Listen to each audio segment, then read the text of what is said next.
was, too blatantly, obviously sampled. And they just kind of laughed because most of my samples are so obscure.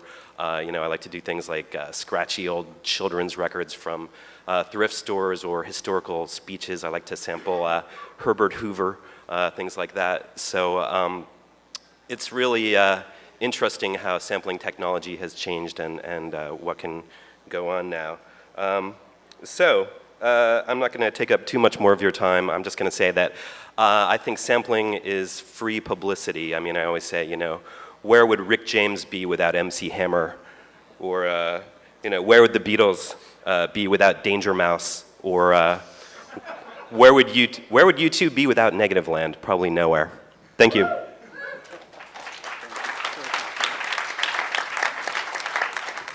Okay, at this point, what I'd like to do is, so we've sort of focused on one area that's sort of sample-based and dealing with culture jamming, and now I want to move into an area that deals with also the technology behind manipulation of samples and culture jamming, and I thought the perfect person to bring into that would be Trademark G of the Evolution Control Committee. So we're going to do a quick switch right here in terms of the audio and in terms of the video.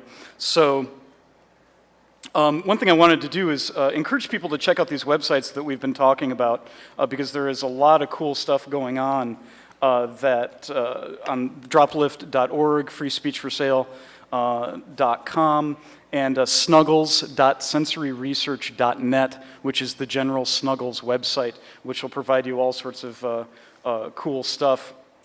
So without further ado, Trademark G of the Evolution Control Committee. Thanks a lot, Pan. Great. Hey, thanks very much. Hey, thanks very much for all of you for coming out here to the Church of Cut and Paste this Sunday morning. Also, big thanks to Hope and 2600 and also to the hacking community in general, and I don't just say that to be nice, but I actually say that from a personal way.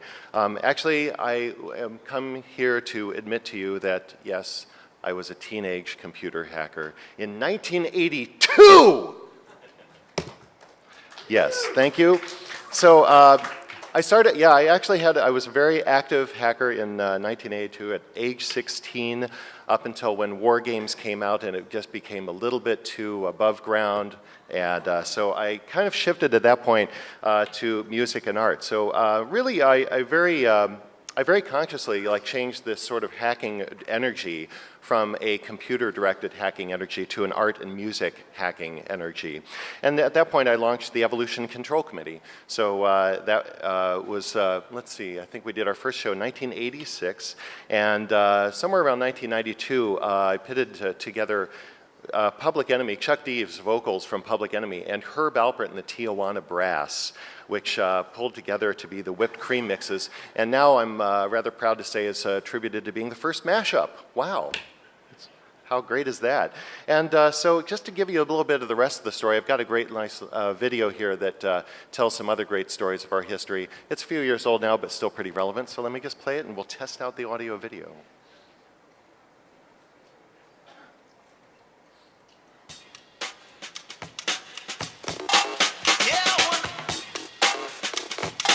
After 14 years of audio collage and sound exploration, Evolution Control Committee are starting to make some serious waves.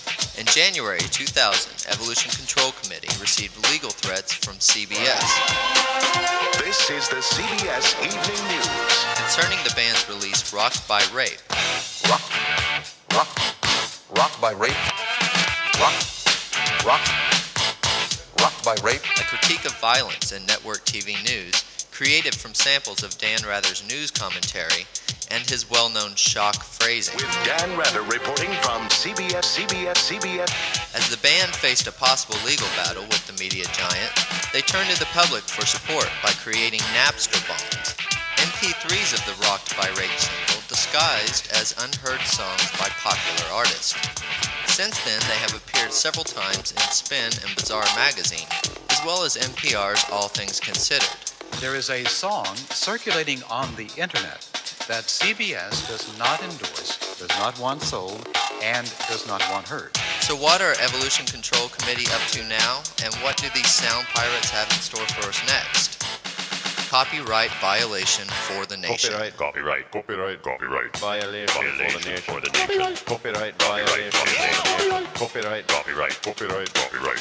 violation For the nation. Yes, copyright violation for the nation has been our slogan since back when violating copyrights you had to try to. And so we've been cutting and pasting our way through legalities for quite a while, and not only through legalities of copyright and with audio, but also with hardware and things like that. Hacking is just a synonym for cutting, and cutting goes with pasting after all.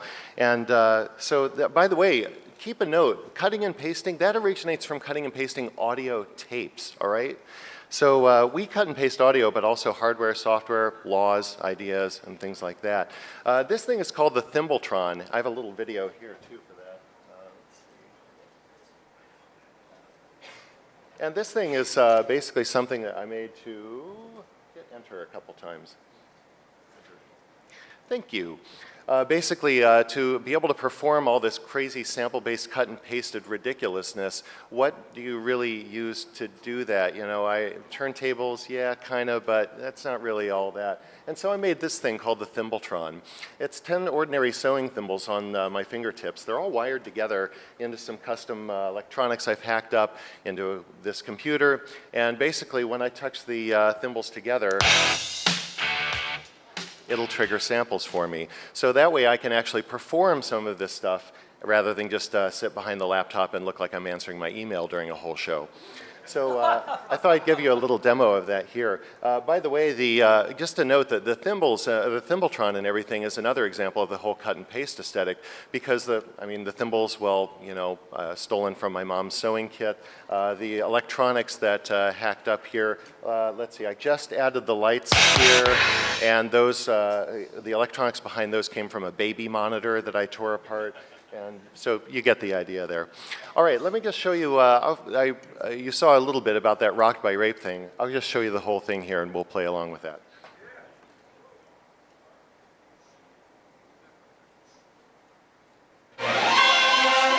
This is the CBS Evening News. With Dan Rather reporting from CBS News headquarters in New York. Good evening. Danger, war, killer, fraud, CIA, mayhem, crisis, horrible, inflation, military threat, flaming debris, fatal heart attack, stress injuries, prison disaster, economic collapse, dangerous radiation, a tide of violence and human misery, a liar, and an unremorseful killer. Communist international smuggling pipeline, starving victims, and how they die.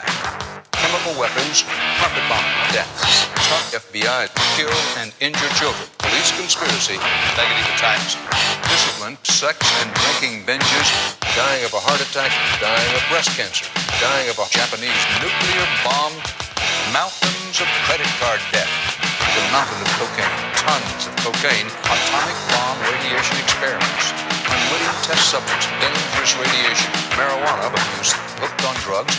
Time for us to bug out. Rocked by rape. Rocked by rape. Rocked by rape.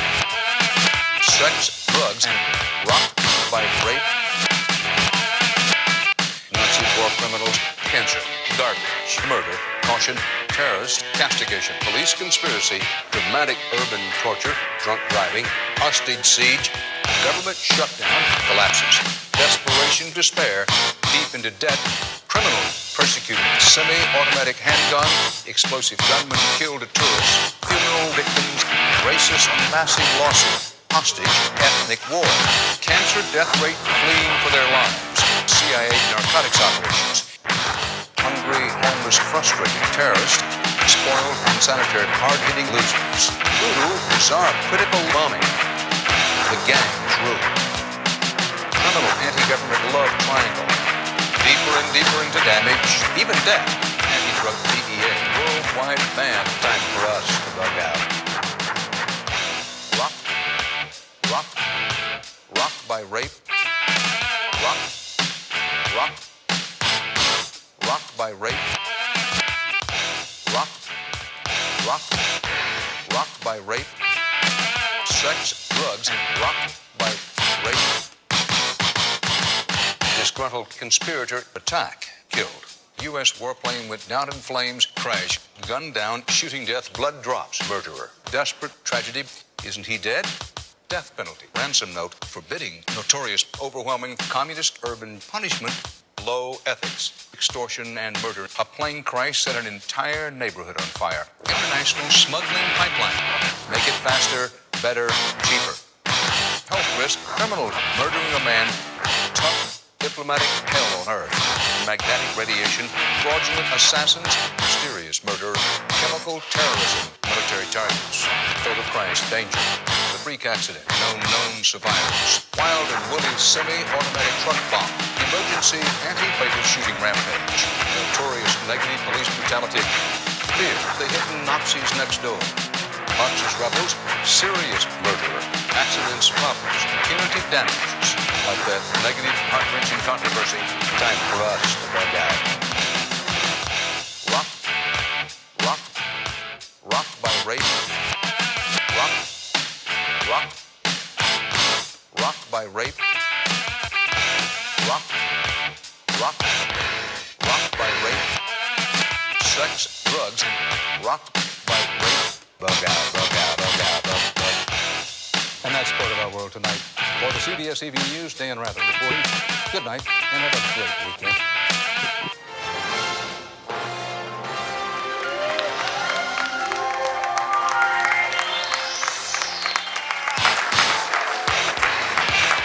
Thank you very much. Before I have a real accident, I better make way here. But there are CDs of that for sale in the back, and Evolution Control Committee is very Googleable. Thank you very much. Okay. Now, we've seen now some more of the technology aspects of this. Now I want to really delve into the technological aspects in terms of social, political interaction, and introduce to you Ricardo Dominguez. He's done some amazing work in terms of technology and social issues.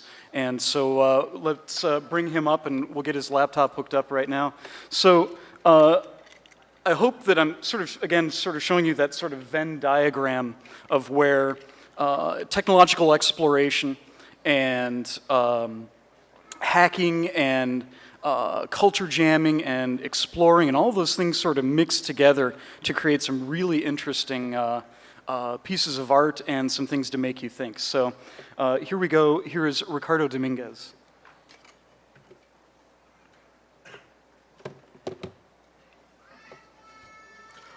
Hola. My son's back there making commentary, so I'll try to move ahead as quickly as possible. Yes, Dr. Zay, I hear you. Electronic civil disobedience, which is where I'll begin, is something that developed with Critical Art Ensemble in Tallahassee, Florida in the early 80s. We were not hackers. We did not have computers. All we saw what was available in the media, whether it was War Games or Tron or Colossus, the Forbin Project, or the Computer War Tennis Shoes or Neuromancer. Those were the spaces that were available to us. And so Critical Art Ensemble took William Gibson's definition of cyberspace as a mass consensual hallucination to heart. And in that book, he defines a situation where hackers, a hacker and a cyborg, are unable to break through a very hard bunker of informatics. And they have to go to another group, the Panther Moderns. The Panther Moderns are a theater group who create 10,000 realities that then enable hackers and cyborgs to move forth to break the informatic bunker. So we decided to be the Panther Moderns. And the way that we did this was through a form of utopian plagiarism, which we enunciated in Electronic Disturbance, our first book, actually written in the 80s, but published in 1994, I think, available online, copyright. And there we decided to begin to map out the future of the 90s and how we would intervene in that emerging future. We divided it into three areas of emerging capitalism. In the early 90s, between 1990 and 1994, digital capitalism would emerge. Our method of intervention would be electronic civil disobedience, which was a new version of civil disobedience. That's mass nonviolent action within that performative matrix. The next area would be the emergence of biocapitalism, working with ACT UP, AIDS Coalition to Unleash Power in the 80s. Community research initiatives were developed in terms of dealing with interventions into the biological core. And of course, some of you may know what happened to some of my co-mates, particularly Steev Kurtz, who was accused of bioterrorism in the 2003 and has won the court case.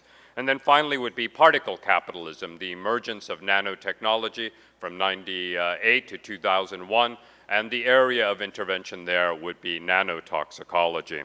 So in the early 90s, I came here to New York City and started working with the artist Wolfgang Stahler to create Thing.net, an internet service provider for artists and activists. We host such groups, and this was, of course, before the web, but later they became fairly well known. Artmark, eToy, the Yes Men, Electronic Disturbance Theater, of course.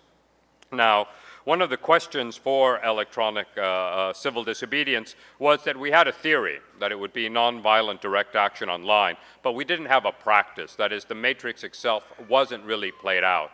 And so reading the RAND Corporation papers of the early 90s of Ronfeld and Aquila, they began to define cyber war and cyber crime and cyber terrorism. So I thought that would be a good theoretical space to then intervene a difference, and that is electronic civil disobedience, which would not work in the same way as cyberspace in terms of cyber terrorism, cyber crime, and cyber war. That is, that electronic civil disobedience would work on this mass consensual hallucination paradigm and shift the semantic core of the language. So that was prepared, but we really did not have a fullness of vision to develop the idea until 1994. And now I'm going to do a really bad keynote that I put up here as I was on a plane at Red Eye this morning. And it was in 1994, 1 minute after midnight, that the Zapatistas emerged at the same time as NAFTA, the free trade zone, the first act of neoliberalism in practice. The digital Zapatistas emerged exactly at that same time. The Zapatistas ripped into the electronic fabric.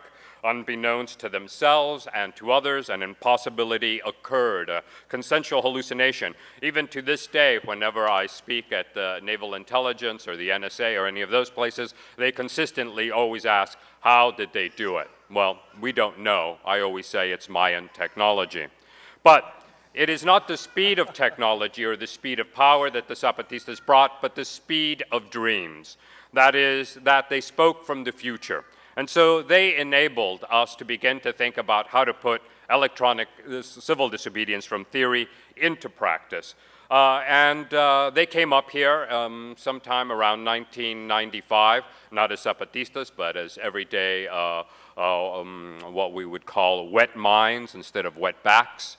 And these wet minds spoke to us at the Thing at Chelsea, and they liked the idea of electronic civil disobedience, and they said, we will tell you when you should launch it. So we sat around waiting and thinking. Meanwhile, the Anonymous Digital Coalition in Italy began to do their first net strikes, first against the French for nuclear testing in the Pacific, and then began to think about doing work with the Zapatistas as well in 1995. So it's the Anonymous Digital Coalition in Italy that really began some of the early practice. But what happened was that in 1997, December 22nd, the Actial massacre happened in Chiapas. 45 women and children were killed. We felt as the digital Zapatistas that this was the time. Indeed, the Zapatistas said, now it's time to launch electronic civil disobedience. So it is now 10 years since Brett Stahlbaum and Carmen Karasik of the Electronic Disturbance Theater, along with Stefan Ray and myself, created the automated tool, the Zapatista FLEDNet. We just celebrated, as I said, this last April, 10 years. We launched it. About 10,000 people participated in the action. One of the things was that we weren't quite clear as to what the Anonymous Digital Coalition was originally doing with the NetStrike. And they were recommending that we use the reload refresh button over and over, say between 1 and 3 o'clock against the Mexican president website. And what Brett Stahlbaum and Carmen Karasik said is, why should we hurt our little fingers? Why don't we just create a simple script that will take into account how many people join, and it will hit the refresh reload button for us. So about 10,000 people joined. We did a virtual sit-in against the president's website. People around the planet participated, and the president's website responded. So many people are requesting this page that you'll have to come back later. The other thing that we did is a traditional tactical joke of the 404 file. That is, of course, you guys know that if you put some information in and it comes up, this information 404 is not found on this server. What we did is we took the Jodi.org joke, or Dadaist joke of that, and instead we started uploading into the Mexican web server, does justice exist on this server? And the server would respond, justice does not exist on this Mexican government web server. Does justice, democracy. So doing an immaterial gesture at the same time that we were doing a material gesture. We were on the front page of the New York Times the next day. They said hacktivists were here. We didn't like the word hacktivists because we didn't feel we were truly hackers. We said we were lower than script kiddies, really. So it was an honor to be called a hacktivist, but we didn't feel that was the right term. It was electronic civil disobedience, moving the paradigm of the network from communication and documentation to one of nonviolent direct action online. The largest event that we did was on September 9th, 1998 at Ars Electronica. It was called Swarm. We did an action against the Pentagon, who was selling military hardware to the Mexican army to use against the Zapatistas, Frankfurt Stock Exchange, who wanted to buy uranium rights in Chiapas, and the Mexican president, as always. It was there that we had an encounter with our first hackers, Hart, and they said EDT is pure evil, which is better than being impure evil, I think. And we said, well, we want to learn from hackers, but we're going to do this action nonetheless, and we shall be pure evil. The Pentagon attacked us. They did the first information war weapon at us. We don't even know what that was, probably some sort of JavaScript or something of the sort. But the next day, we were in the newspaper again, front page, New York Times. A few weeks later, and the U.S. Defense Department, New York Times, said if the electronic disturbance theater wasn't illegal, it was certainly immoral. I like the quality of immorality in terms of activism. I always say we are not digitally correct hacktivists. We are digitally incorrect hacktivists. The battle, yes. Okay, so I'll move forward. One of the outcomes of this was that we worked with the legal departments and lawyers across the globe, and one of our major outcomes was that we did a deportation class action against Lufthansa with part of Chaos Computer Club, No Borders Community, and several street protest groups. It worked extremely well, but about a year later, the Secret Service of Germany came and took all the servers that were used and accused them of cyber terrorism. The lower court decided that it was cyber terrorism, but with our legal counsel and groups, we pushed through that it was electronic civil disobedience. It should be treated as civil disobedience. That is, you get put in jail only for 24 hours. It then went up to the higher regional court. As you can see, it was overruled in the initial verdict. The higher court found that the online demonstration did not constitute a show of force, but was intended to influence public opinion. And this is predominantly the way here in the US and around the world electronic civil disobedience is being used.